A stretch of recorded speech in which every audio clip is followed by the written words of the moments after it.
Okay. Om Shri Sai Ram.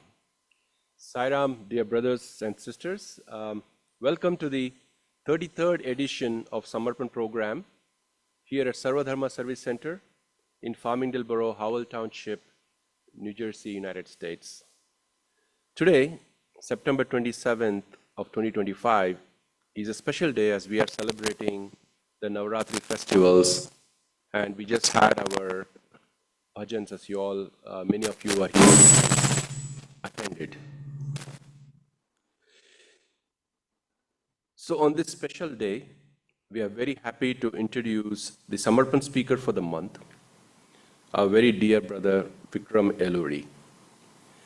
Brother Vikram considers it a great fortune to be born in the lineage of his grandfather, Sri Eluri Venugopal Rao, a God-loving and self-made man who served in the police department.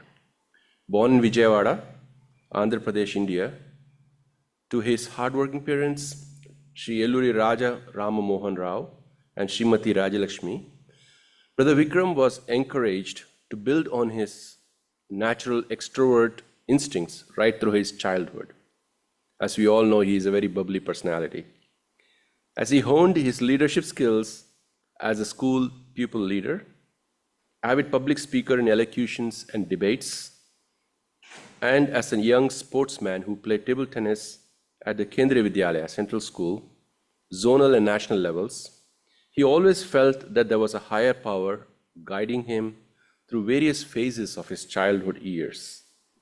Unaware to him, his public speaking skills also led him to the formal interest in the spiritual topics through the teachings of Srila Prabhupada of the International Society of Krishna Consciousness, ISKCON, and Padma Bhushan Chinna Jiyar Swami of the Jiyar Educational Trust.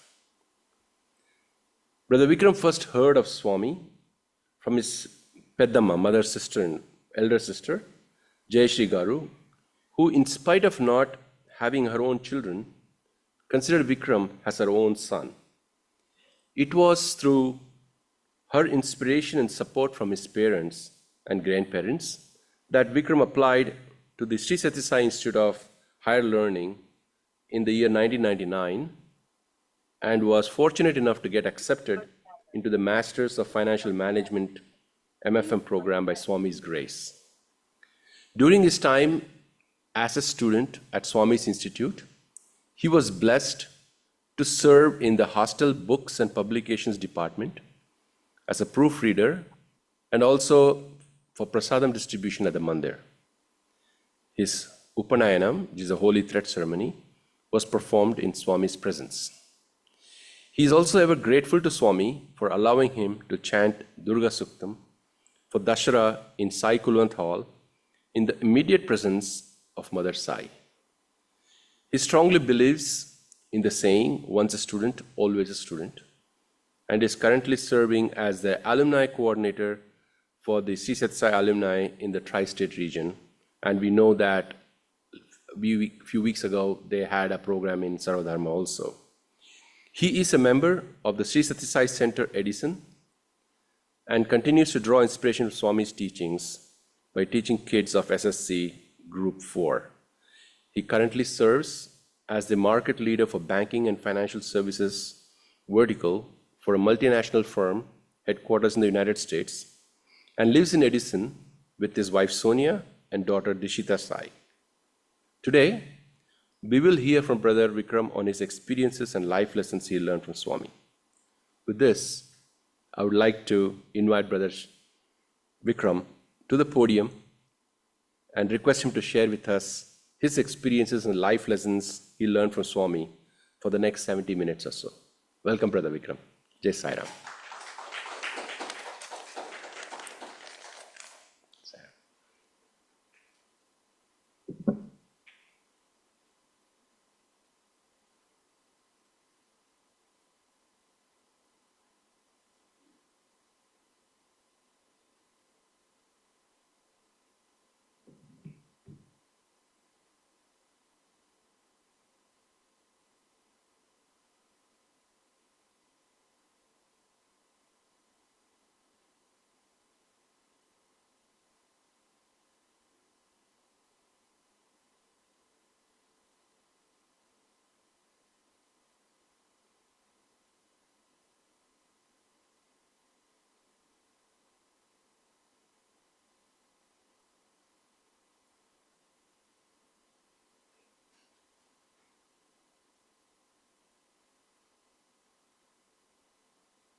ॐ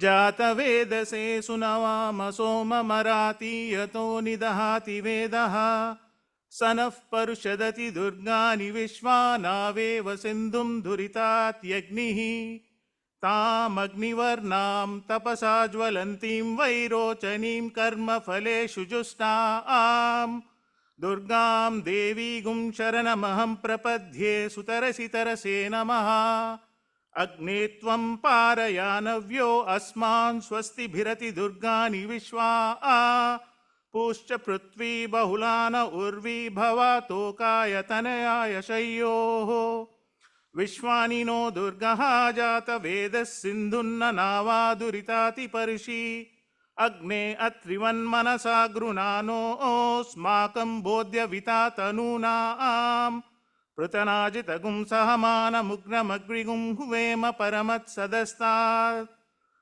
स नः परुषदति दुर्गानि विश्वा श्यामद्देवो अतिदुरितात्यग्निः प्रत्नोषिकमीड्यो अध्वरेच्चु सनाच्च होता निव्यत्सचत्सि स्वाञ्चा आग्ने तनुवं पिप्रयस्वास्मभ्यं च सौभगमायजस्व गोभिर्जुष्टमयुजो निषित्तं तवेन्द्र विष्णोरनुसञ्चरेम नाकस्य पृष्ठमभि संवसानों वैष्णवीं लोक इह मादयन्ताम् ॐ कात्यायनाय विद्महे कन्याकुमारी धीमहि तन्नो दुर्गिः प्रचोदयात्।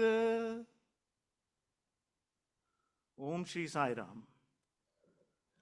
With pranams at Bhagwan's divine lotus feet, respected elders, dear brothers and sisters, a very happy Navaratri to all of you. I'm so fortunate, firstly, and thankful to Swami. After 25 years of chanting this Durga Suktam in Sai Kulwant Hall, in the divine presence of Mother Sai, here I am again, a home, far away from home, which we call, the Sarva Dharma Service Center here in New Jersey. I'm fortunate enough to chant it again in the divine presence. Thank you, Swami. As I came here this morning, some of the center members were welcoming me and inviting me. And to my point, you don't have to invite me to my home. This is my home.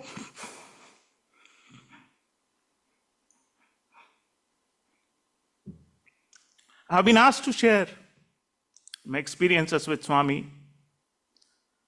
What do I have to share? It's a journey of transformation. Thank you, Brother Sai Barade, for sharing my introduction.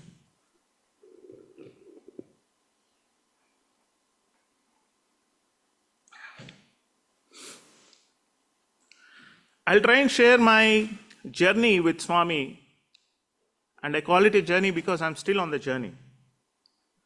From the time since I have not known him to the time I came under his fold, how he transformed me as a human being, as a person, and how he continues to influence me in my day-to-day life.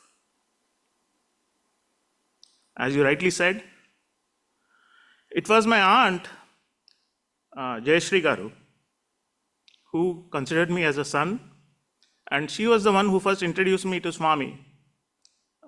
When I was in school, I heard about Satya Sai Baba, but trust me, I never believed in him because I never saw him.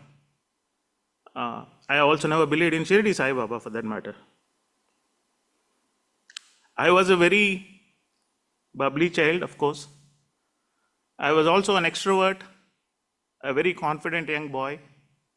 Parents encouraged me in everything that I did, be it academics, be it sports, any other extracurricular activities, be it debates, elocution. And I was a very confident boy. And there were times when my confidence overturned or became overconfidence, or if I use the word, arrogant. After passing my graduation in computer science, I wanted to do an MBA. And given the boy I was, for me, doing MBA was from Indian Institute of Management or nowhere else. And for Indian Institute of Management, for those of you who do not know, it's one of the premier educational institutes, management educational institutes in India, and now maybe even in the world. You have a lot of C-level executives and others who are from IIMs, who are at very top levels in the world today. So they have a common admission test called CAT. And I used to prepare very well for this common admission test. I prepared very well. I thought at least that I prepared very well. I gave the common admission test in the year 1999. And as fate would have it, I never made it. And again, by God's grace, at that time I did not know Swami. So Swami, I know it was all pure Maya, but I will say at that time it was God's grace. I got a job in Gurgaon. And I said that, wow, now that I have a job, you guess what? I will go work on this job. I will gain expertise, what you call as work experience, and go back and write CAT again in the year 2000 and still study MBA from IIM. And people were saying, hey, you could do from other institutes. You have XLRI, you have Narsi Monji. There are like a lot of other institutes. I said, no, you don't do MBA from those institutes. If you do MBA, you have to do it from Indian Institute of Management and nowhere else. It is during that particular time, my aunt, Jayashree Garu, she challenged me, saying that Swami also has an MBA program. Do you know he has an institute and she has an MBA program? I said, MBA program at Swami's institute? Well, that is something which I did not hear of. And where is this institute? She said, it is in Puttaparthi. I said, Puttaparthi? Who goes there for MBA? Do they even have proper professors? Forget even classrooms and others. And as if to challenge me further, in fact, it was Swami challenging me through her. He said, it is very tough to get into that institute. I said, oh, come on. Nobody even heard of it. Even I never heard of it. And you're saying it's very tough to get into that institute? She said, yeah, they have a written exam, they have a group discussion, and Swami selects the students, and it's very tough to crack even the written examination. I said, oh no, I have cracked CAT, or almost cracked CAT. I'm ready to crack it next year and get into IIMs. And I took it as a challenge. I said, I'll just go write that exam and prove to my aunt that, I can crack this. And I was very adamant telling my grandfather and my parents saying that I'm not going to go there. But they said, you just go write the exam. If you get it, it's your decision. If you want to go there or you don't go, that's your decision. So this is all, in the phase of, getting to know Swami. It is unless and until you know him or he wants you to pull into his fold, you cannot get into his fold. So this is the entrance test saga. My father, who was in the railways, and because I was still a 20-year-old boy, like 20, 21, and it was in the mid-summers, it was in the month of May, he said that he will accompany me for this entrance examination. I was like, okay. These days, you smile, imagine a 20-year-old guy here in the US, a boy, and dad saying, I'll accompany you for a written test. We all know how the child would react, right? But me being said, okay, there's no harm, let him come. But because the only benefit there, what I saw was, if you have a parent with you, you will be allotted a room in the ashram. If you do not have a parent, you have to stay in a shed. And for me, I didn't know what a shed was. Or at least I knew in my thought what a shed is, a tin roof enclosure, and it was summer. Thought, let me take my dad along so that I can at least get a room. And I don't have to stay in the shed. So we go to the ashram. I show my dad, and we both get a room. And it's by design, there was another boy, and he was not fortunate enough to have one of his parents accompany him.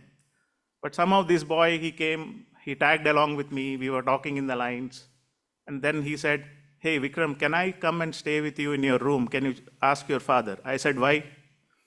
He said, are you not going to prepare for the test tomorrow? I said, really? Do I have to prepare? He said, yeah, tonight, we will do a combined study. I can't do that in the shed. If I stay with you in the room, we both can do combined study. I thought it was not a bad idea. I thought maybe I'll help this guy. Maybe he's not prepared well enough. I can help him in the night. I spoke to my dad. My dad also agreed. What is that, one boy? Just for one night. And we were not hoping to stay there for long. So he said for one night and we will anyway leave. So three of us get the room. We keep our luggage there. We go out we have food. I mean, we were thinking about first time Parthi seeing the hostel around. Swami was not there. He was in Vrindavan at that time. My father had food and everything was fine. So evening came, and then if you know the ashram rooms, there is a rule there. I think it was 9 o'clock or 10 o'clock, they say lights off. And if you still see the lights on, they come and say, Sai Ram. The tone starts very nicely. What we did was, we allowed our father to go to bed, but still because we wanted to study and we realized this Sai Ram tone getting, louder and louder with every 15, 20 minutes. What we boys did was, we thought we were very clever. We allowed our father to sleep. There was a bathroom. There was an attached bathroom in the room. We turned on the light in the bathroom, left the door a little open, sat outside the bathroom. There was enough lighting for us to study, at least read what's in the paper. And then we were going through it. We said, okay, now that guy can't do it, and this light is not much. Those Sai Ram volume will also go down. But as fate would have it, in some time my father wakes up. He says, hey, I need to use the bathroom. We were like, oh, okay, for what? So, hey, come on, I need to use the bathroom. So we were like, okay, the light will go off, because if once he goes in, he'll have to close the door, right? We said, fine. He went in, he came back quickly, fine. We are studying. He gets up again. He says, I need to use the bathroom. I said, okay. He goes there, comes back again. So this happened for 3 times, 4th time, and I was like, Dad, are you okay? He's like, I'm not feeling well. I don't know what I ate, but you know what? I'm having an upset stomach. That's what my dad says. He said, okay, you take care. Do you have something to... He'll say, I'll be fine. You guys don't worry. You guys should also sleep. You have an exam in the morning and everything. He said, okay, you don't worry. You go take rest. You won't believe, brothers and sisters, it happened almost 7 times. My father had to go to the bathroom. And after the 7th time, I knew that things were not going right. I rushed down along with the boy to the building, where there is a Seva Dal for every building. And in that, and I asked that Seva Dal, Sai Ram, is there a doctor here? Because I think I have a medical emergency in my room. I want someone to come and see my father. And this Seva Dal said, Sai Ram, we don't have a doctor here, but there is a general hospital, but it is like well past midnight. I don't know if anybody would be able to come here, but if you guys can go there, maybe it will help if there might be a duty doctor in the night. I said, yeah, but I don't think my father is in a position to walk. Can you have an ambulance come from there to here to pick him up? They said, see, it is well past midnight, and they were like 2 young boys. These boys are there. And why are they saying that, his father, he can't even walk, like it was hardly 1.5 kilometers, right? 1.5, maybe max 2 kilometers from the ashram where we got the room. Can't these guys walk there? He said, I will try, but I don't know if the ambulance will come. So half hour passed, and he was very clear that the ambulance is not going to come. So, and my father was in no shape to walk. Then I asked the Seva Dal, what is there? I need help. He cannot walk to the hospital. And there was a stretcher there, fortunately, in that building on the floor. He said, we just have a stretcher here, but we don't have an ambulance. And then this brother of mine, who was with me in that room, he came in handy. I said, hey, look, I need your help. We need to take my dad to the hospital. He readily agreed. So both me and this boy, with my dad, by that time my dad was in the, next, this thing. So me and this boy, we put our dad there, and we were, I think, on the 3rd or 4th floor of this building. Took my father all the way to the general hospital. Then they realized that he is completely dehydrated. They put him on drips. And I told this boy, you go back to the room, whatever study you want to do, you sleep. You do that and sleep. I'll be here with my father, because one of us need to be there. Next morning, almost around 7 o'clock in the morning, my father wakes up. And then he says, hey, what are you doing here? Why am I here? I tell him the entire saga, what happened. Then he's like, oh, okay, I'm so sorry, Kanan, you had to come here, you have to bring me here. But you had an exam, right? Why are you here? It's almost 7 o'clock, 8:30, 9 o'clock, you have exam. He said, forget the exam, Dad. That's all fine. Just come. I was here to take care of you. He's like, no, I'll be fine now that I'm back to consciousness and all. I'll be taken care. You go write the exam. I didn't even prepare for it. He said, don't worry, you just go write the exam and come, because you're anyways here, there is no harm. And I was thinking to myself, saying that I cannot accept one more failure, go back, face my aunt and say I didn't clear this exam. That's why I didn't want to take it. But as fate would have it, I went and I started writing the exam. And before writing the exam, I did my own due diligence, right? Again, coming from my overconfidence of writing CAT. So, and somebody told me this is more complicated than CAT. I said, why is it more complicated than CAT? Is it complicated than GRE, TOEFL? Because these are all the other entrance examinations you had at that time for getting into management school. They said, yeah, this is complicated than all of those also. I was like, now this is a challenge I need to crack. So I went for the written examination, and there were various sections. You had math, data, statistics, English, and various other things, reading comprehension, whatever. And then when it came to reading comprehension section, you got to read a big paragraph which runs almost 2 pages and then answer a set of questions that follow. I was reading the reading comprehension section, the first paragraph. I read the first line, I read the second line, then I know where this comprehension is coming from. I go to the last line, I know this is exactly something that I have seen before. I straight away go to the questions, start attacking them, keep answering them. I go to the math and data section. I see you have a rough sheet also where you can do the workings. I see the question, I know the answer. I see the question, I know the answer. I was like, okay. And then I was thinking to myself, they said this is going to be a very tough exam, but okay, anyway, I've done it.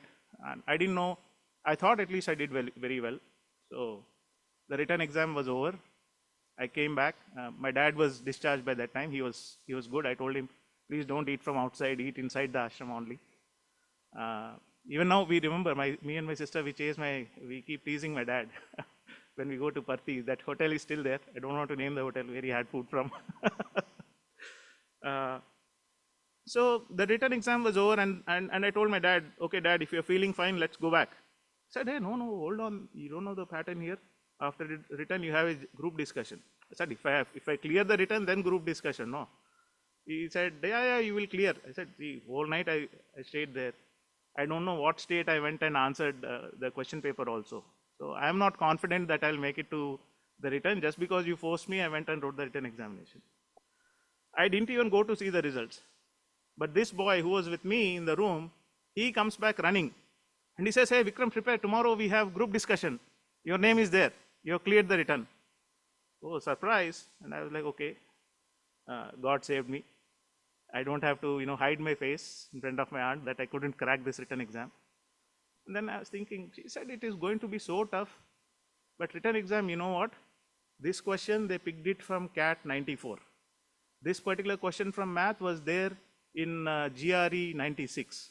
This question was there in this year. So I could make out all of these. I said, these guys just made a khichdi of all the examinations. And they gave you as one questionnaire here. And they say it is complicated. Naturally, when you pick one question from each of the question papers of all the competitive exams, your combined question paper becomes complicated when compared to all of them. But I thought at least because I had practiced all of these for CAT, it was so easy, and that's why I cracked it. So next happens the group discussion. Again, remember this is summer, and my schedule along with the Vice Chancellor and the panel for group discussion was in the mid-afternoon around 2 or 3 p.m. When I go there, I went there something similar to this, with a kurta, pajama, and I carried my certificates in a bag. Typically you find a poet or someone, who carries a bag, I carried my certificates in a bag. I go there is a room next to the interview room where the boys are waiting. I see everybody is in either a suit, fully tucked, if not a suit, at least a minimum with an in-shirt. Only thing they did not have was the shoe, because they parked their shoes outside the room. And everybody had socks, everybody was looking nice, trimmed and everything. Of course, I did shave that day. But I was there with a kurta, pajama, like a happy-go-lucky guy. I went into the interview room. And then one of the panel members asked me, gentlemen, do you know you are here for an interview for a professional course? I said, yes, sir. What makes you come in this particular attire? And trust me, it was not me speaking. And I just answered to them. This is Puttaparthi, one of the hottest places in India. On this particular day, this is the temperature outside. And I'm more comfortable in these clothes. And I went one step further. And I thought this institute looks more at the inner bhava than the outer appearance. Why are you guys asking me this? It was like, why are you guys even asking me this question? Aren't you supposed to see the inner this thing than the outer appearance? Then they were like, okay, please have your seat. Please have your seat.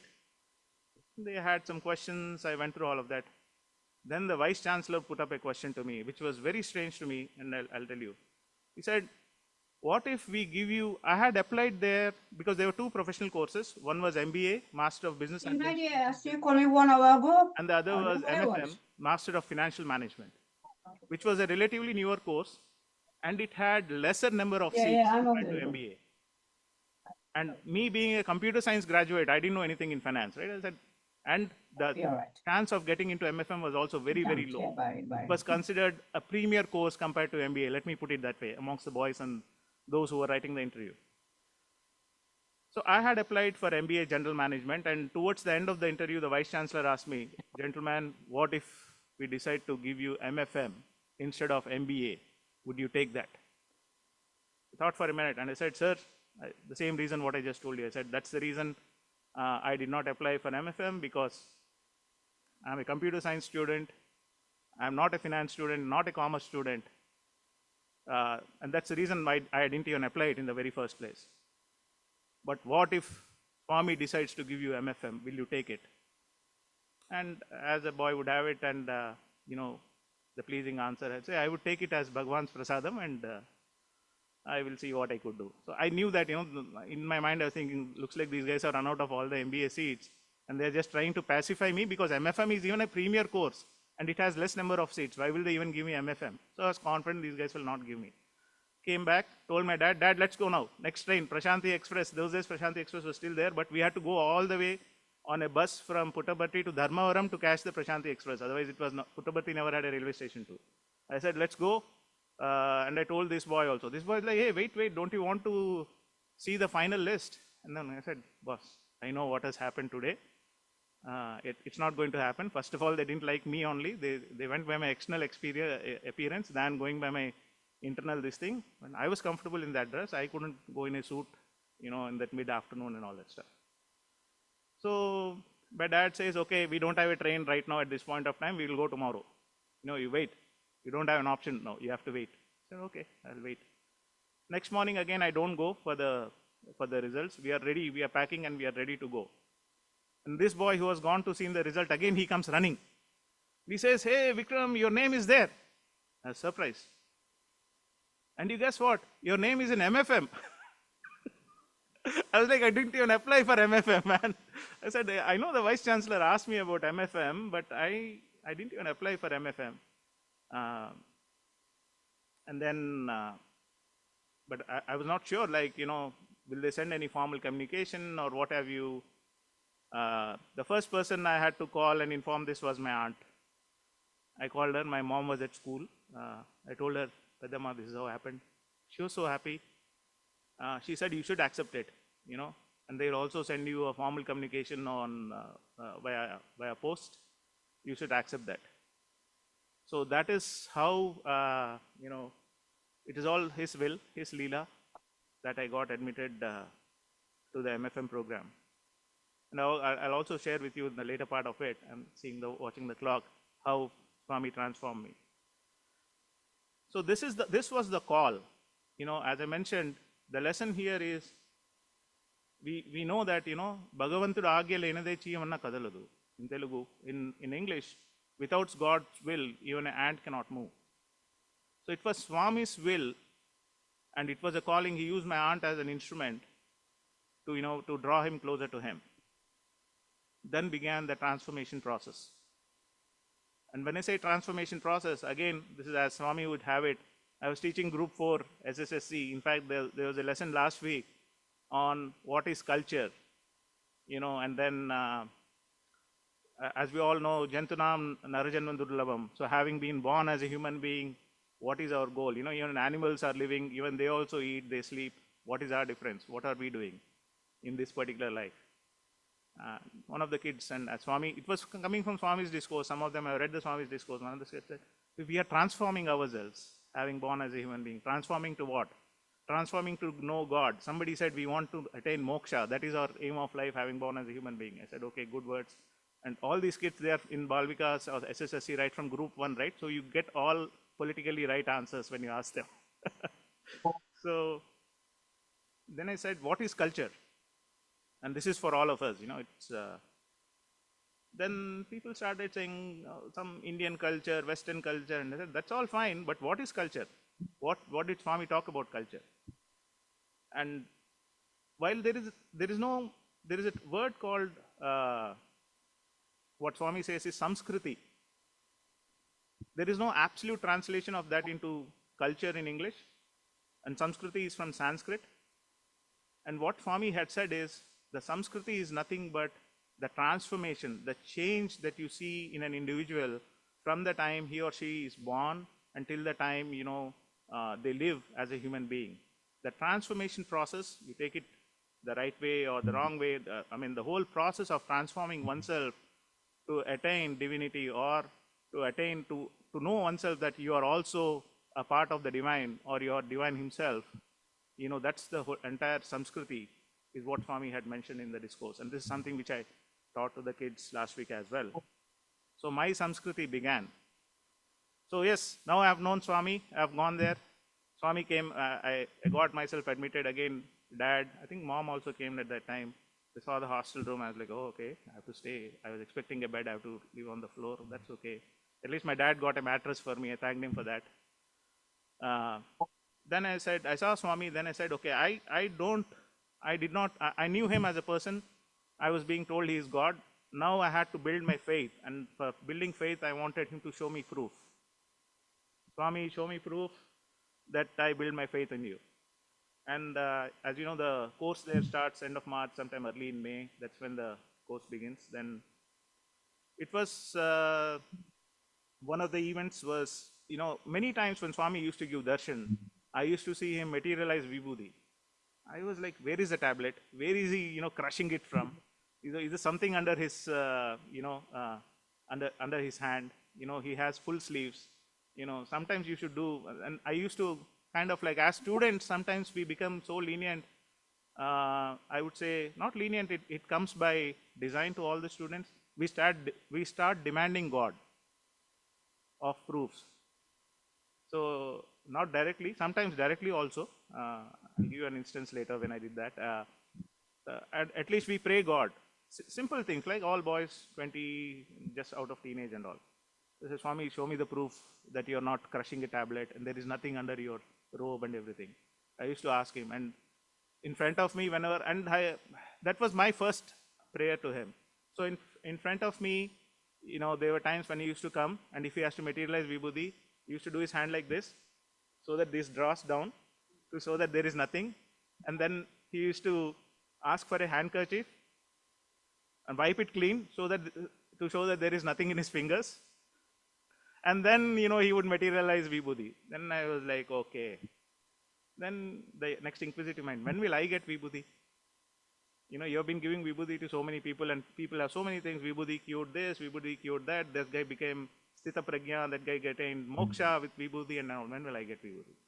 So then came July 20, it was my birthday, and that was my chance. And the birthday boys get to carry the tray, take Swami's blessings directly.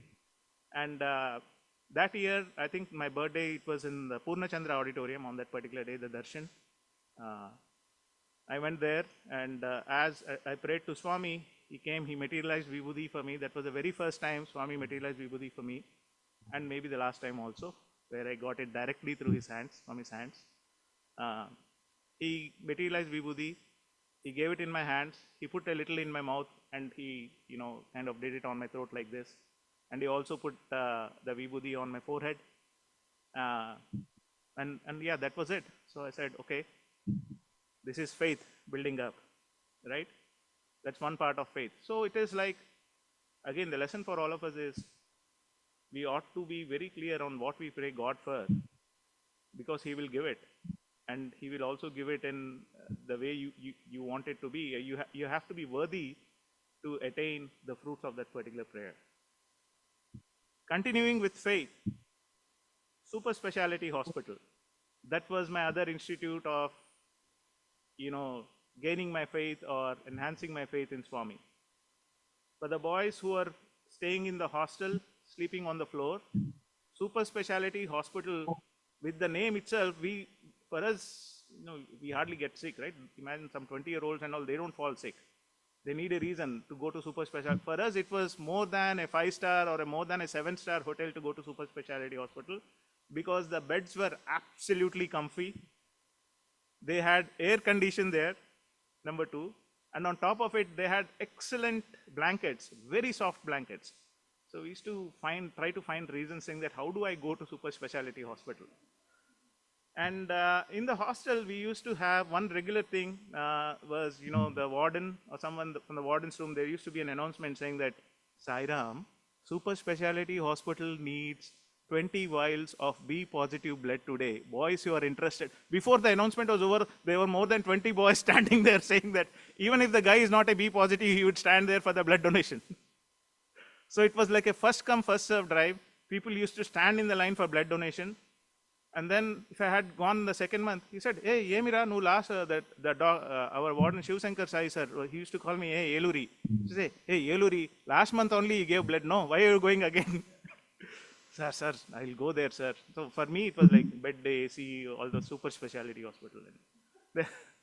They're like, don't go there for the apple juice, man. Don't go there for the apple juice in this case. No, you can't do, you need minimum 6 months. Then I used to say, no, sir, it is 3 months. No, whatever, but you can't go. Last month you went, you cannot go this time. So he used to pull me back. But that was this thing. We used to find excuse to go to the super specialty hospital, and blood donation was the least possible route of resistance to go to super specialty hospital, spend some time there. So, and we heard various stories from patients on, so how Swami had cured them, even when he was not there physically and other stuff. And I used to tell these stories with my parents, with my other members in my family.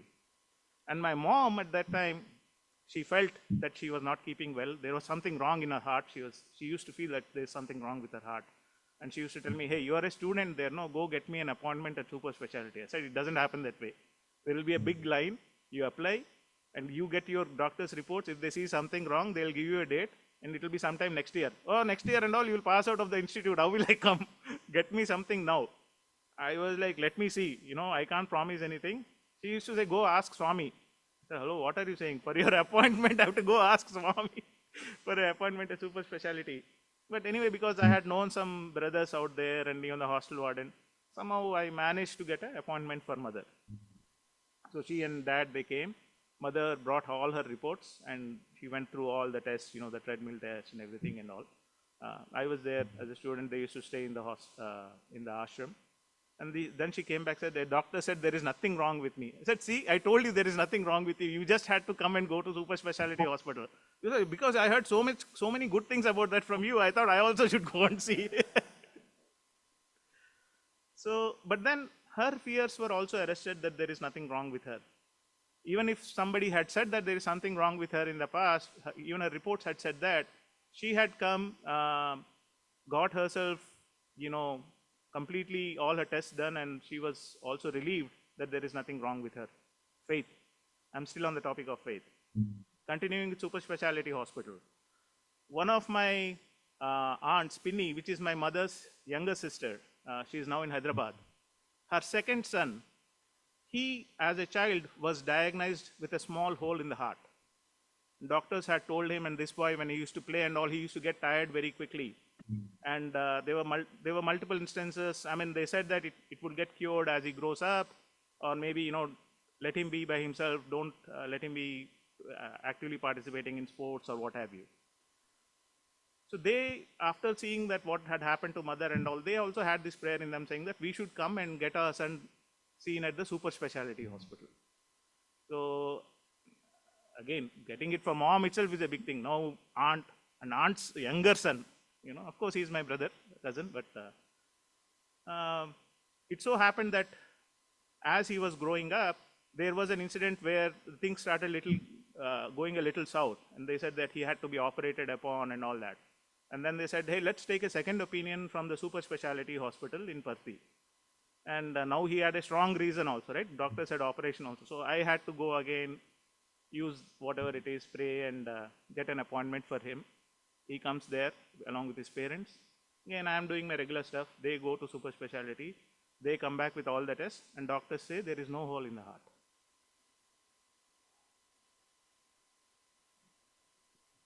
Faith.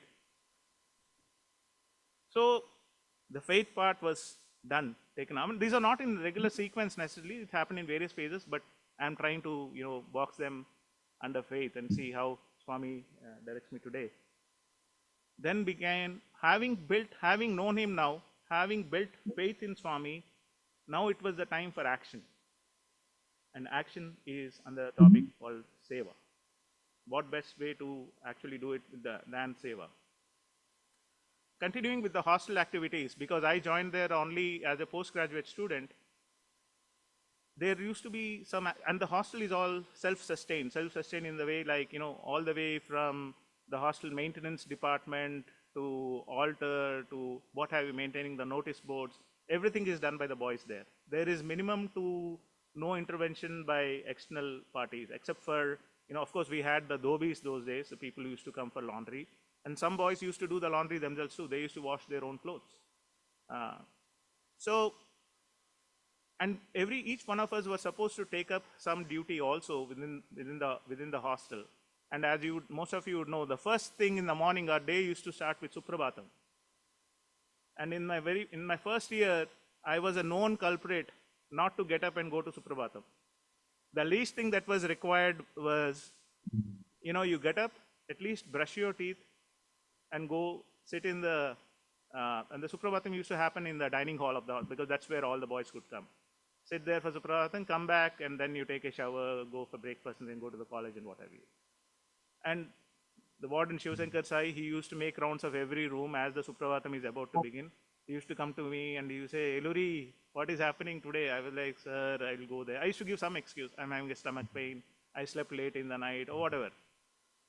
So he saw it a few days. And guess what? As I said, we have to be given we have to take up some of the other responsibility. So the responsibility that was given to me was altar decoration for Suprabhatam. Imagine a boy who couldn't get up, brush his teeth, and go and at least sit in some corner of the hostel dining hall for the Suprabhatam. Now he had to wake up, not only brush his teeth, but also have a full shower, go there before any other boy comes in, decorate Swami's altar, and wait for the boys to come.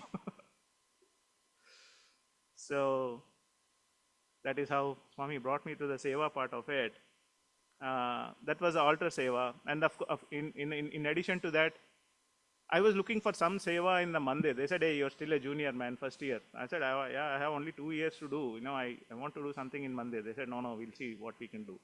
And through some system, I got the responsibility of a proofreader of articles that are written to Swami. And as if Swami doesn't know what people are writing. If I read only, it will go to Swami or what. But still I said, okay, it is what it is. So I used to do that work as well. But the real, I would say, the aha moment or the moment of truth or the moment of inducing oneself into Seva, understanding Swami's mission and everything came in the year October 2000. Swami normally doesn't read, he's the Sarvavyapi avatar, he knows everything. And he doesn't normally go through news items, forget even reading a newspaper or whatever. But in October 2000, in a public discourse, he said that he read the newspaper. He saw an unfortunate incident wherein a mother with her 3 kids had to commit suicide because she couldn't, feed them, get enough food for them. And Swami was like, what is happening in this Kali age that we are not even, able to provide food for fellow human beings? And that's when he took the sankalpam of providing food for everyone. And the Gram Seva event is something that started in that particular year. We were all very much excited, Gram Seva, at least, you get to go out of Parthi now. You get to see some other places and everything. And the aha moment here was, we were asked to come in the morning, and prasadam was being loaded. It was the tamarind rice, pulihora and laddu, sweet, and sometimes shakar pongal also. They used to load it in trucks. The best part is we used to get Swami's darshan, right? Swami is not giving darshan to devotees, only the boys. He's in fact standing there to flag off the trucks and everything. So that's another excitement for us. And we are all saying, Jai Sai Ram, Jai Bolo Bhagwan Shri Satya Sai Baba Ji ki, everybody is going in the trucks. So I was bubbly and healthy also, more healthier than what you're seeing me today. So my duty was to get to the back of the truck in the boys and do some heavy lifting, start pushing the bigger these things, or, start packing prasadam from the bigger ones to smaller ones and other stuff. So on one such occasion on this, during this Grama Seva, we went to one of the places. The truck was parked at a particular point. The truck was parked at a particular place, and we were asked to, and I was doing the heavy lifting, like, transferring the prasadam from the bigger container to smaller containers so that people can go and distribute it to others. Before I could realize where the truck was parked, right above the truck, there was a very, I would say, there was a high tension electric wire that was passing through from the above the truck. And the body of this truck, it was made of iron or tin, which anybody in physics, it's a conductor of electricity. So as I was doing this activity, all the boys, even the driver, I was the only guy on the truck. Everybody had disembarked the truck. People were doing seva and all, and I was like somewhere in the back doing all these things. Before I could realize, somebody from I saw some commotion outside, and I was like, why is everybody coming here? I will send them food. Where the other brothers are there. I was like, don't worry, sabko milega, everybody will get. Andarki vastadi, ikkadiki ramakandi. And I was like, people are, they were calling me. I was like, what is happening, man? They were all calling me like, come out, come out, come out. I was like, what is happening? Then somebody said, hey, there is a wire that has coming out now. It'll any moment fall on the truck. And we see that you're in the body of the truck, which is basically, a conductor of this. So you're in big danger. That's what they were trying to tell me. But before, I didn't realize what was happening. And what had happened was this high tension wire, it did break. It did break from that particular point. It exactly came and fell on the body of the truck. And by Swami's grace, it split into two. The point where it fell, it split into two and fell on either side of the truck. Nothing happened to me. I saw what was happening. I realized what had happened, and then I was like, you guys don't come now. I am safe. There is a live wire on both sides of the truck. You guys do not come here now. That evening when we went back, I could talk to Swami, but he saw me, within our own hearts we spoke, and I thanked Swami for what had happened. But the whole lesson here, or the learning from here is, if you do Swami's work, Swami will take care of you, of your work. There are umpteen examples I could give, but I thought today I will share one of these. And the high tension wire which happened, I didn't even know. I was just doing Swami's work. And he took care of that. Another incident when it comes to Seva, and again, Swami's visiting card, if you were to call it. Second year when I was there, I got a chance to participate. I mean, again, these community the service activities, right? Second year now, I said, I'm a senior now. I'll get a better this thing. So as expected, the Seva in the lottery came that now I am responsible for Prasadam distribution. I said, wow, where? In the mandir. Wow, Prasadam distribution, mandir, can you ask more for it? Swami is distributing to the VIPs. You're carrying the tray, everything Swami looks, and for me, Prasadam distribution mandir is in the Kulwant hall on the VIP, this thing, portico. That was my picture. I was like, wow, okay, Swami, you answered my prayers. Thank you. Thank the warden also, everybody else. Somebody was like, hey, can you switch the place with me? Hey, no switching. Prasadam distribution is mine now, I've got it. So when I go, and the first time when Prasadam distribution is going to happen, then all boys are called. The warden is also there. And I'm waiting. When will Swami call after an event or something so that I can go start giving the trays and everything? Then warden comes to me. And he said, hey, Swami has a message. I said, what message? Now, I thought naturally message is go get it for VIPs and give it to Swami, right? Tell me, what is the message? He wants you to do Prasadam distribution. I said, of course, and that's why I'm here for, right? He says, but not here. He wants you to go because there are a lot of devotees who are waiting outside the gate of Kulwant hall. And they won't get Prasadam. And you are a strong boy. Swami wants you to go there. Swami wants you to go there and do Prasadam distribution. I said, really?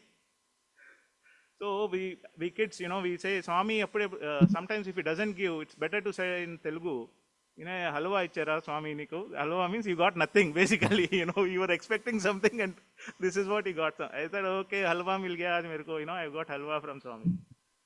I said, okay, maybe next opportunity I will get it. He said, no, no, no, you are always to be done there only. Outside mandir you have to distribute.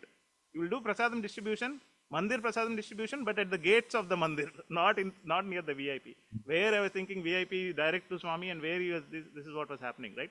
So that first time when I was doing it, because I could clearly see there were while the Kulwant Hall was very full, outside the gate there were easily, in hundreds, if not thousands of devotees who were waiting. And we were given one carton box of laddus. And because it was heavy, I was given an assistant, a junior, to carry that. And they said, you both go and distribute the laddus outside near the main gate. It is next to that. If you see now, where is the main entrance? Next to that, there is a gate. That's where we were asked to go and distribute the prasadam. And we were sure that, these supplies would not be enough, looking at the number of people there. I said, hey, I need some backup. You need to keep sending me regularly. Warden said, if they get over, you come back, we'll send you backup, don't worry. I said, well, it will be over in 5 minutes only, I don't know. And coming from that point all the way, because the prasadam used to be kept closer to the VIP rooms, the VIP gate. So all the way coming here, I thought, the devotees will get angry on me or whatever. I said, Swami, it's all up to you. You're just going. So I went there. So this boy was carrying the box with the laddus, and I was taking it and I was asking him to give it, and I was distributing the prasadam to everyone. Everybody was Sai Ram, prasadam and all. I started giving it, and I was hoping there are around 100 or 150 laddus in that. It will not last for more than 5 minutes.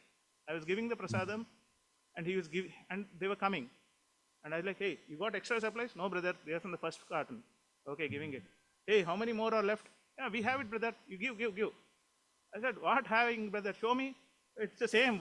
Initially when we came, it's the same like that only. I was like, hey, don't tell me lie. You got supplies from backup, right? I already told Shiv Shankar Sai, sir. Oh, no, Sai Ram, Swami's on Swami. You can go and ask Warden. I didn't go back. I'm here only. You didn't see anybody else coming. Do you think somebody will be able to come to this crowd from there? So this is the only box. So I said, okay, let's give. We kept on giving.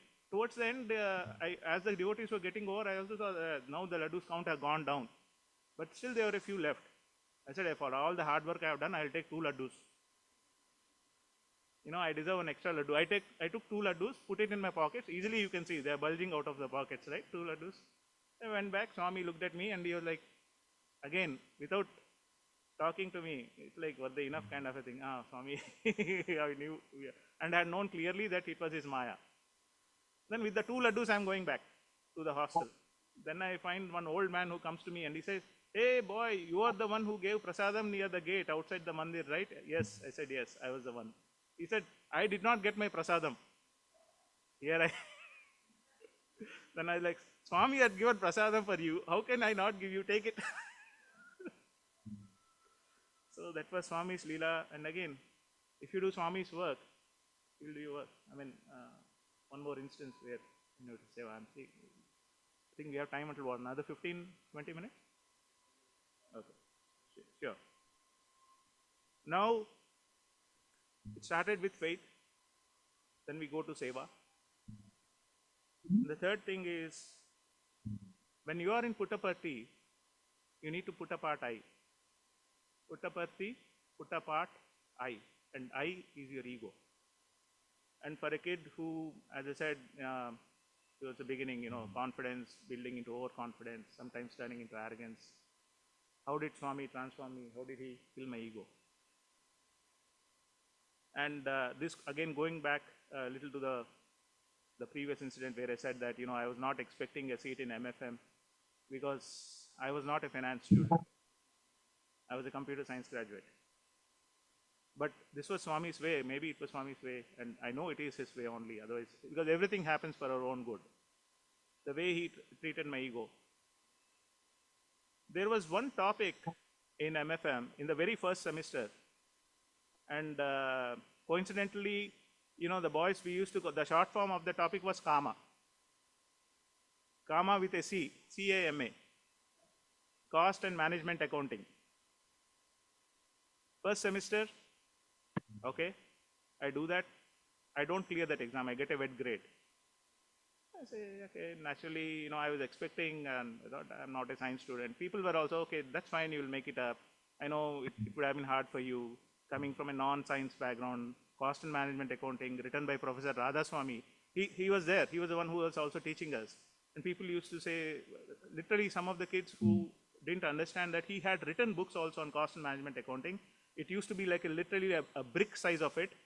Kids who were in the darshan hall or who used to fall asleep, they used to use it as a pillow and sleep on it, thinking that even if I sleep, something from the book will go into my mind. So the first semester, comma, I didn't clear. Yeah, that's okay. There is a next semester always you can do a supplementary, you can clear it, cost and management accounting. Second semester, and all the rest of the subjects I get a O grade. So you get various grades, meets expectation, exceeds expectation. O is outstanding. That's the grading system there. All the other subjects I get a O grade. Comma, wet grade.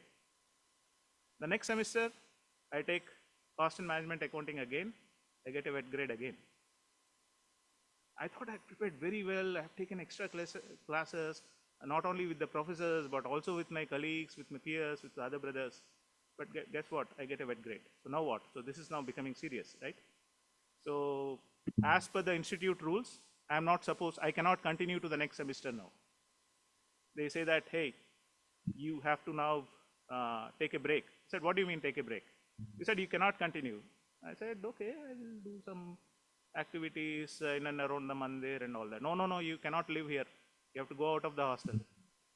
I say, oh my God, go out of the hostel also. Now, what am I supposed to do? What are the options I have?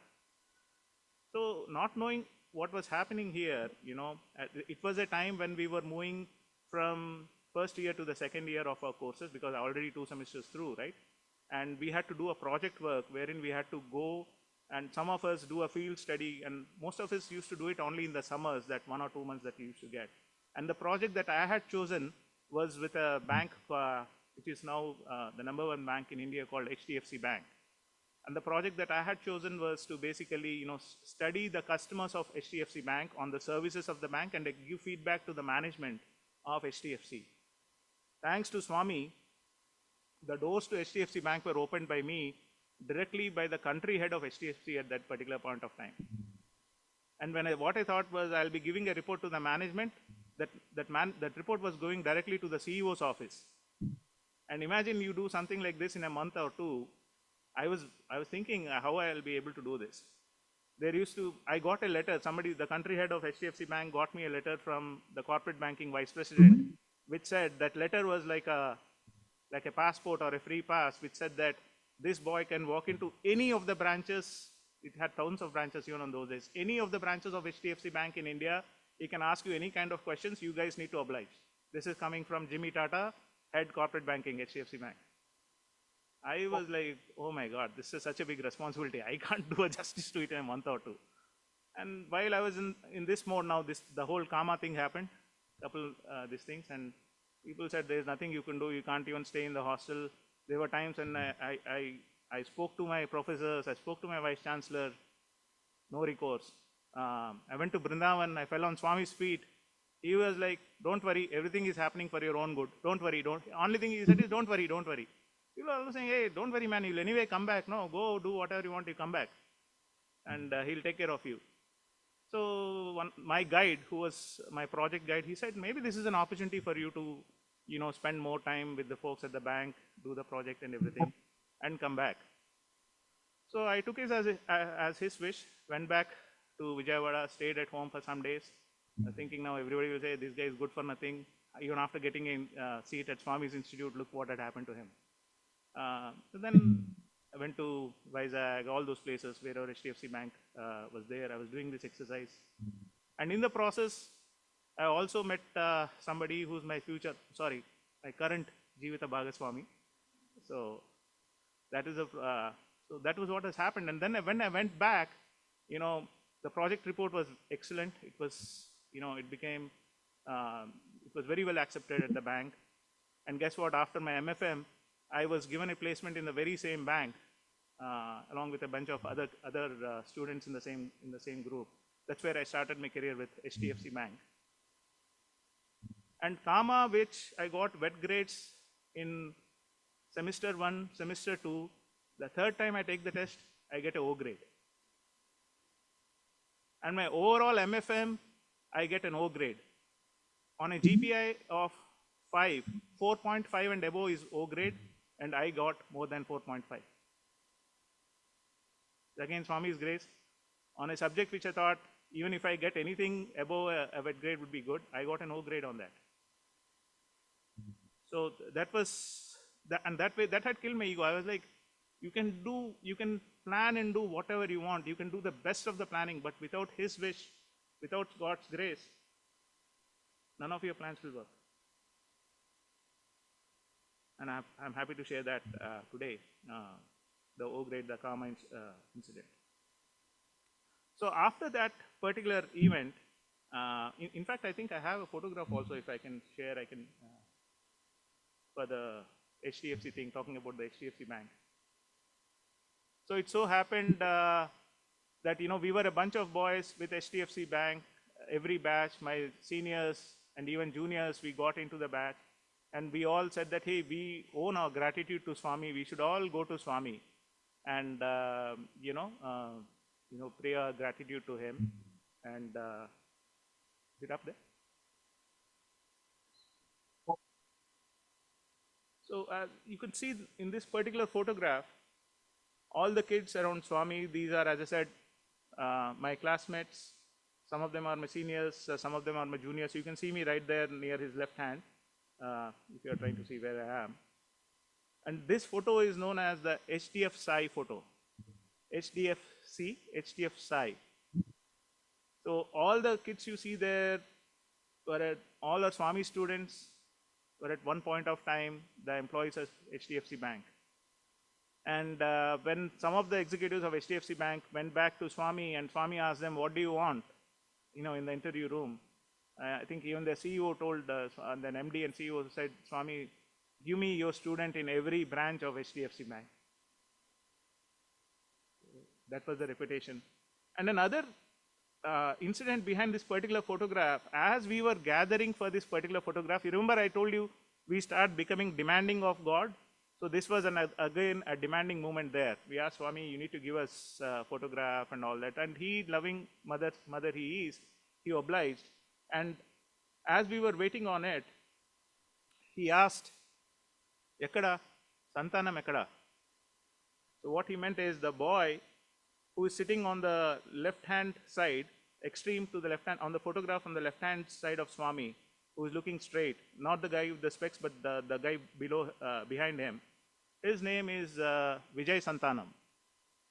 So Swami meant him. He was like, Santanam Ekkada. I didn't even realize whom he was talking about. And I was there, right? And Swami asked me that question out of all, I looked at him and said, Swami, Mevanta mi Santaname Swami. In Telugu, Santanam is, where is the child? In Telugu, Santanam is, where is the child? So, and I was like, what question is he asking? Swami, Mevanta mi Santaname Swami. And everybody out there, including Swami, was like, wow, what is this guy? So that was like, okay, this guy is now again back to form. So that was a photograph I thought, I will share with Swami. Prior to this, you see another photograph. I think this was my very first photograph, again with the group. You see me to the right-hand side of Swami. This was during the Ganesh Chaturthi festival event. All the boys, we make our own Ganesha idols in the hostels. The senior boys hostel, the school, even the primary school and all, they get to make their own. And then we bring it in a procession to Swami. Swami comes, he breaks the coconuts and all that stuff. So this was our class on that particular day in the year 99, where Swami gave us the darshan. And this is about the one which I told about Santanam. And I have another photograph which is very close to me, as you could see here. Continuing with the Santanam, this is actually a photograph after I had my own Santanam. My daughter was born in 2009, Dishita Sai, and this is in the year 2010. As you know, we, the alumni, we used to regularly go to Swami. Every year for the New Year celebrations, we gather in at the Divine Lotus Feet for the New Year celebrations as alumni. And this is from the year 2010, wherein I was thanking Swami, and I shared with him that, I now have a daughter, I now have a Santanam Swami. So this is the closest, and maybe this is the last photograph or the last time when I had an interaction with Swami in his physical form, because this was in 2010, as you know what happened next. So this is the photograph from that particular incident. So the Santanam thing goes on, and aren't we all Santanam to Swami even today, right? We are all Santanam. So that's why when the moment he asked, where is Santanam, I was like, Swami, we are all your Santanam. So that is about the Santanam incident. Talking about demanding God, I have another incident to share with all of you, and how Swami answers your prayers too. And I shared it recently in the alumni meet as well. You can see even in my previous photograph, in my left hand is the letter that I wanted to give to Swami. In the right hand is a handkerchief. Can you guys see it in the photograph? I don't know if we can zoom it, but in my right hand is a handkerchief. So as students, each of us, when we used to go for the darshan line, we used to have two handkerchiefs, one for self and one for Swami, because you never know when Swami would ask for a handkerchief. Normally he would ask for a handkerchief after he materializes Vibhuti, he asks for a handkerchief, he'll wipe his hands and give it, and people used to frame that handkerchief and keep it with them. And there have been times when people forgot handkerchief and had to go back from darshan lines all the way to the hostel. We used to say, hey, I have a handkerchief, I'll give to you. I was like, no, I forgot Swami's handkerchief, I have to go back to my hostel room, get it from there. People were that sentimental about the handkerchief. So as you could see in my hand. So that is what it is. So what had happened is, this was in the year 2001, or if I remember it, it was in the summer, during the summer course in Vrindavan. Swami, and there were a lot of speakers who were talking on the dais, and we were all sitting, in the hostel room, in the hostel, basically the auditorium, where the summer courses were happening. And I also had this kerchief, and I thought, I never got Swami to take my kerchief and all that. Because whenever I wanted to give, there were like hundreds of students in front of me who could give it. We used to call them form boys, they used to get the chance. But on that particular day, and I always had this prayer, a demanding prayer, saying that, Swami, when will you take kerchief from me? On that particular day, we were sitting almost on the top rows. If this is the stage, we were sitting almost to the back of the stage on the top rows, and I was sitting towards one of the corners of the top rows. So Swami came all the way up there. He sat right in the middle of the row where I was sitting. Imagine I am almost the last guy in that row. Swami is right there in the middle. There are boys ahead of me. There are boys behind me also. Suddenly, Swami, there is a commotion that happened. I don't know. Everybody is laughing. I also laugh. That's what happens. If everybody is doing something, you also do something. You better do something at Swami's place. So that's how we are like. Everybody was laughing. I was also laughing. So something, hey, what happened? What happened, brother? So information used to pass on. So this is what happened. That's why you were laughing. Then you used to laugh even louder and say, oh, okay. This is So suddenly there's a small commotion. And people say, hey, kerchief. Hey, what happened? Kerchief. Immediately I take out the kerchief, thinking that, let's see, maybe somebody will give it for sure. Let me try my luck. And this kerchief gets passed on. So trust me, there are lots of boys in front of me. And as I said, everybody carries a kerchief, right? It's not just me. All the boys should have had their kerchiefs in their pockets that day. If not this row, the guys in the front row or the guys behind should have the kerchief. But I don't know what happened on that particular day. My kerchief from this corner kept passing. It went all the way to Swami, and it landed in Swami's hand. I was like, okay, he has touched the kerchief. Oh yeah, dhanyam ayipoyindi na jeevitam. That is what I was thinking. And then he takes the kerchief. For my prayer was, touch my kerchief and give it back to me, right? So he takes that kerchief, he opens it up completely, he wipes his hand, he wipes his entire face. When I got the kerchief back, I had the hairs from Swami's beard in that. And then he wiped his forehead. I could see the sweat or whatever, from Swami's forehead also there. He did the whole thing. If it were anybody else, I would have said, hey, keep the kerchief, man. I don't need it back, right? That's what we would do. If I give you my kerchief and if you do what Swami did to my kerchief, I would say, hey, don't worry, keep it, I have more, But it got passed. Swami looked at me after doing all that, like, Chala, do you want this kind of a thing? I said, Swami, please, please pass it back. he was like, "Do you still want it?" Kind of like he looked at me and again without talking to me, "Do you still want it?" I was like, "Swami, please." I got it back, and I was so happy that day again to demand what you want for, and if he gives you, it comes in bounties. So that is again an incident which I could recover or recollect. Now coming to the, as we are coming close to this thing, I wanted to share one more quick experience, very much related to Navratri. As I mentioned, I started with the Navratri experience because that's when I chanted it in the Divine Presence. It was Durga Suktam, and thank you Swami, I chanted it again today. And once you chant the Durga Suktam, all the boys who chant, Swami gives you Pada Namaskar.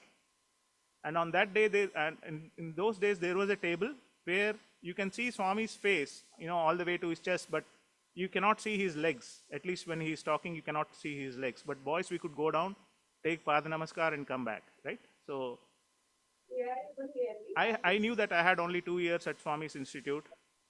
I did not know anything in Vedam before joining Swami's Institute. And thanks to my wing teacher, who is now the director of the Brindavan campus, and he was luckily the in charge of the healthcare department within the hostel. And because you're in healthcare, you can have your lights on after the night prayer also. So we used to, ask him, we requested him to teach us Vedam, a few of us, and he used to teach us Vedam after the night prayers. And we used to chant there, and by Swami's grace, I got to chant it during Dasara.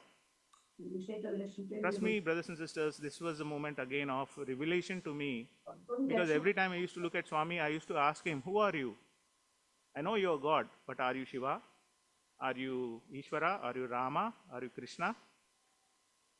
I used to ask him so many things. And I knew that, my family, again, when I said my grandfather was a God-loving person, when as a kid, I used to ask him, "Grandfather, what are you praying to the God?" I used to see him pray, right? And I said, "What are you praying to God for? You got everything. You're retired now. Your sons, everybody is settled. What are you praying to God for?" He said, "My only prayer to God is when I leave this earth, I shouldn't be a burden to anybody. To your father, his brother, his sisters, anybody. I should go smoothly to his abode. That's my only prayer to the God. I don't have anything else." Yes, you're right. I don't need anything else. This is my prayer. And he used to pray, and I used to say, "Whom are you praying with?" He say, "I am praying to Vishnumurti." And he used to have that, Vishnumurti on the Sheshasayana. That's a photograph he used to have in his bedroom. He used to pray that every day. And that's what he told me once. This is what I'm praying for. So on that day when I went, and after the Durga Suktam, Swami said, "Go take Pada Namaskar." I went and touched his feet. And for a moment, I had to pause, because I couldn't touch the feet. Because trust me, on the right leg, I could see the chakram, what you see on the padukas here. On the left leg, I could see the shankam. And how were they? They were milky white and as if in the clouds.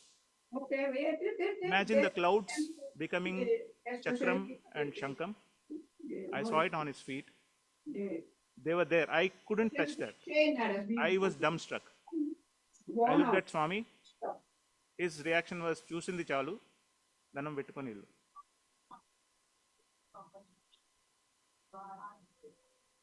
Again, and during Dashara time, Swami,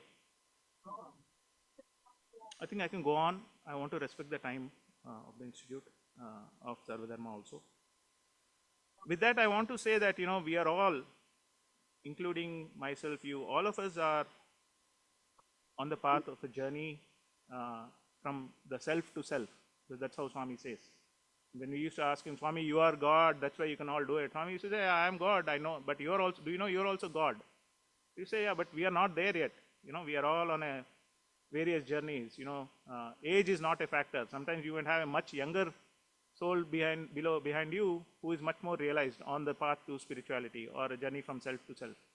But it comes I in request and pray to Swami on this Navratri occasion to bless us all, to transform ourselves, give us more Samskriti, to transform and go nearer to Him, to our own self. With that, Jai Sai Ram. Thank you very much. I'm happy to take any questions if you have right now. Anything else? Yeah. Sure. But I invited no people, I invited only families. No outside. When no Swami people. asked you to touch the paduka and you saw the Not Paduka, his feet. his feet, Yeah. and when you saw the paduka, the shankha and the chakra, what did he say? I didn't. You said in Telugu. I didn't understand. No, Or he said Sanskrit. enough of seeing, enough of staring at them. Okay. Take namaskaram and go. Okay. Thanks. Because I couldn't touch them. But I did touch it. After he said, now take namaskaram, then I did touch his feet. And then I dispersed. Missing too.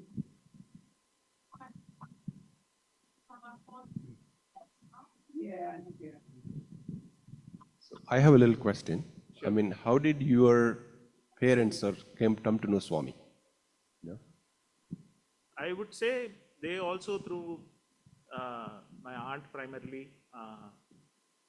Of course they do follow. As I said, they do follow God.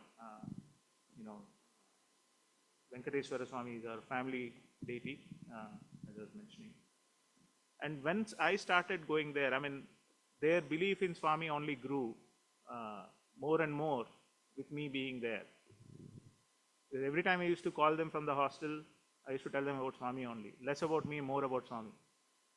Even holidays, my mom used to call me home. I used to say, I'm not coming home, I'm staying here. She's like, are you getting so much love from Swami that you don't want to come home? I used to say, yes. If you want, you come here. If you want to see me, you come here. I will not come back. Even now when I go to India, first I go to Parthi, then I go home. She's like, okay, you will not come here, you will go to Parthi first, right? Because that is the house. I say, yeah, his house, his love is the love of 1,000 mothers. Trust me, as a student, you really feel it. And to answer your question, their faith has only grown, and now they actively serve in the Vijayawada Sai Samiti. They're active members there. It has only grown from where they are, and now they are fully. They understand that he is the Sarvadevata Swarupa. Anybody else? Okay, thank you. So thanks again, brother. Appreciate it. Thank you. So now, Brother Venkat will felicitate. I mean, we'll do the closing remarks. So. Thank you.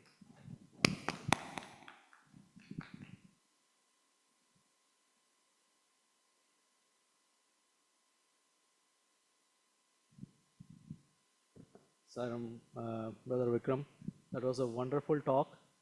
As you, like everybody are quietly listening, and the way that you spoke your experience, it is like we are physically, like we are in Parthi, and we can feel that, like that is what I can say. It was really wonderful, especially the Paduka Namaskaram and your experience with Swami. It is like his Leela. Because of him we are all here. Without his permission none of us are here. But definitely that's a wonderful talk, and once again, may on this Dasara day and going forward, Swami's blessings with all of us, and we need his blessings always. And that's what I conclude. I will ask Narendraji to please come and facilitate Brother Vikram. Saram.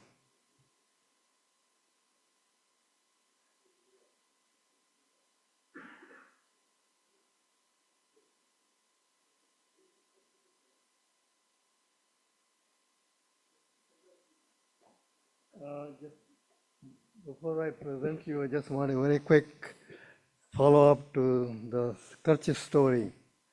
So this was, I think, mid-90s. Swami in those days used to come early, 7:15 or so, and then of course he would go interview. And after interview, there was a time between interview and the bhajans. So some of our people who were staff from college or institute, they would be waiting, sitting in the veranda and waiting until about 8:15 or so. And then, of course, they have to go back for prayers and so on for the college job. So now, this was around 8:25. I just come out from canteen. I was sitting in the corner. And Swami suddenly, I remember this is now but some like almost 30 years, or maybe more. I remember the smile. And And also, I did have the seeing other people around and the stuff. I had a handkerchief with me, yes. And he typically does not always do that, but he does that and then he gives it back. But my wish was that I still have some handkerchiefs from him 30 years later. Now I'd like to present you this based on my request from my organizer here.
प्राणपते स्वामी सर्व प्राणपते आश्रित कलटीका आश्रित कलटीका आपद्बान्धव